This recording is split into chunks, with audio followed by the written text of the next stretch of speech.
is the introduction to multilateral drilling. What is multilateral drilling? Multilateral drilling is a well in which there is more than one horizontal or near horizontal lateral well drilled from a single well bore and connected back to the main well bore. And then I will explain about the terminologies. Lateral. Lateral is a well bore drill from the main well bore. Split. Split is a well bore drill from the horizontal lateral to form a vertical plane. Branch is a well bore drill from a horizontal lateral to form a horizontal plane. And junction is the intersection of lateral with the main well bore or between the branches or the split. Okay, now we move on to the first multilateral wells. The first multilateral wells was drilled at Bashkiria Road, Russia at 1953. These first multilateral wells have 9 lateral branches from the main borehole. These multilateral wells only increase the capital expenditure by 1.5 times. The first well increase the exposure to the pay zone by 5.5 times and also increase the production of the wells to 70 times. Okay, now we go to the type of multilateral wells. There are 6 types of multilateral wells. The first one is multi-branch, and then the second one is fork, and then the third one is laterals into horizontal hole, laterals into vertical hole, stacked lateral, and the last one is dual opposing laterals.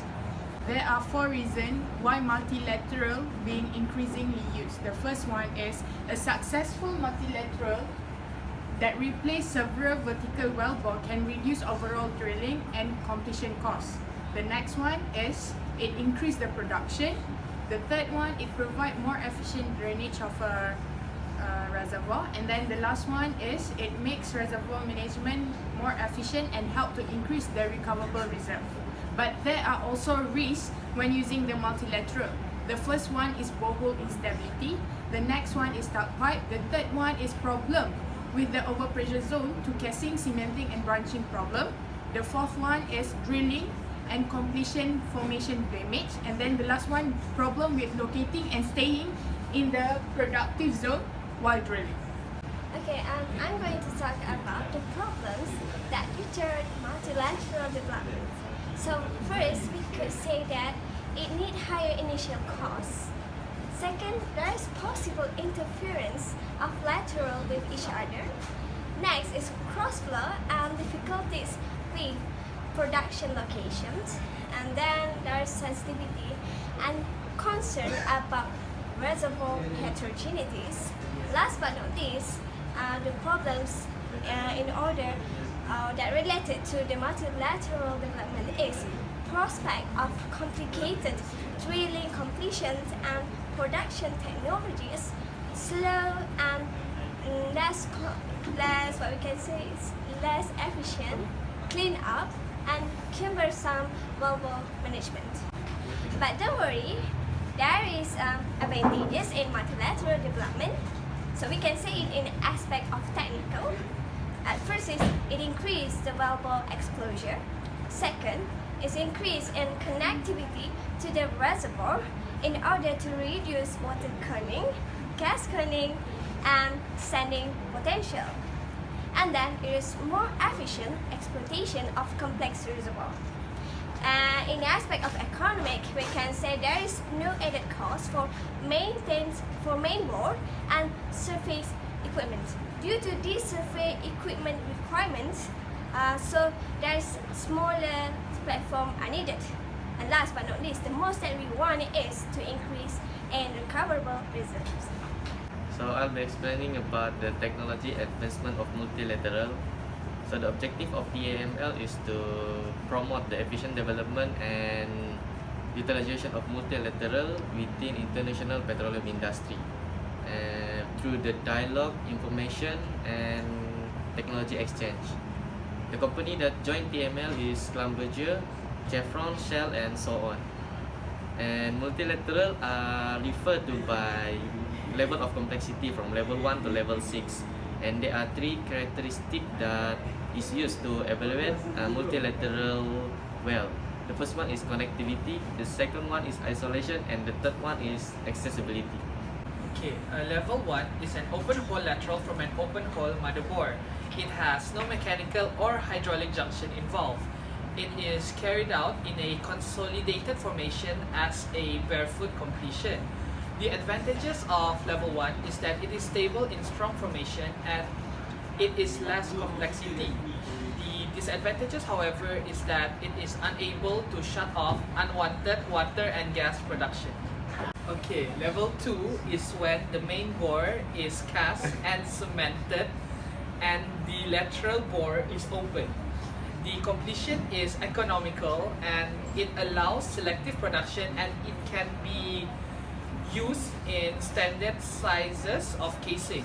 The advantages is that it is a multiple lateral from the main bore. The disadvantages is that it has no pressure integrity and it has a limit on unwanted water and gas shut-off. This is level 3 where the main bore is casing and cemented but laterals are casing but not cemented. The lateral liner is mechanically anchored to the main bore by the liner hanger. This is level 4 where the main bore and the laterals are cased and cemented. This is to provide mechanical junction integrity. This can be simple and can be basis for complex systems like dual petas completion, single string with lateral entry nipples and single string selective re-entries. Level 5. So level 5 is a sealed junctions multilateral which are necessary for reservoir management and to handle complex geology environments with multiple pressure, fluids and rock complex.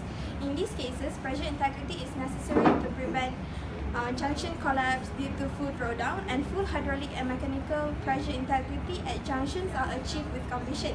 In other words, level 5 multilateral junction has both the case, main and lateral, which offers a great level of mechanical integrity. The pressure integrity has been achieved by using completion to isolate the junction, and the junction type offers full access to both main bore and completions, as the zone can be produced independent of each other, or the completion can be designed to allow them to be commingled.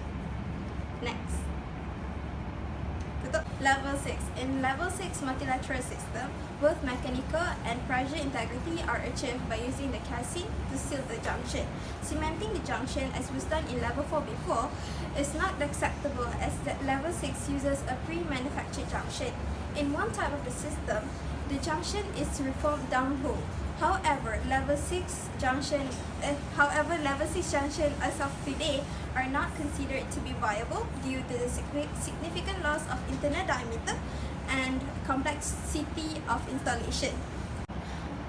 In comparison, level 5 junctions offer high pressure ratings and internal diameter, which almost meet level 6 junctions and expired technology. So I'm going to be explaining about the ERD, which is the extended reach drilling. So ERD allows producers to reach into the reservoirs that are great distance away from the drilling rig. So here's the drilling rig, here's the reservoir. So it allows that to reach into the reservoirs that are great distance away from the drilling rig, and also minimize the number of platforms needed to produce all the oil and gas nearby. So this helps the producers to reach into the oil and gas deposits that are located under surface areas in which vertical drillings are not possible, in certain cases like the developed cities or the environmentally sensitive areas. So one of the characteristics of the ERD is, let's say the extended reach wells are drilled to reach the reservoirs which have the horizontal displacement of, let's say here's the reservoir, the horizontal displacement in excess of more than 16,400 feet, which is more than 5,000 meters from the starting point. Now by looking closer into the inclination here, so I'll draw it again. So here's the drilling. So here's the kickoff point, KOP. So here's the inclination. So and here is the end of curve, which is the EOC. So here's the KOP, the EOC. So usually the ERD has a long section after the end of curve to reach the reservoir here, and usually has a high inclination angle, which is usually greater than 80 degrees or 75 degrees. Right here. Okay, next for the net characteristic is the difference between ERD and conventional drilling. Conventional drilling section is ERD has longer horizontal displacement section. Net is ratio between HD to TBD. In ERD well, greater than 2 with TBD. TBD is measured from QOP. Net is constraints of ERD. First, drag and torque force is high. Second, pushing low force is low. Third, cutting accumulation in high inclination section. Fourth, requirement specification is not fulfilled. 5, pipe stacking. 6, pipe bulking, and last but not least, casing break.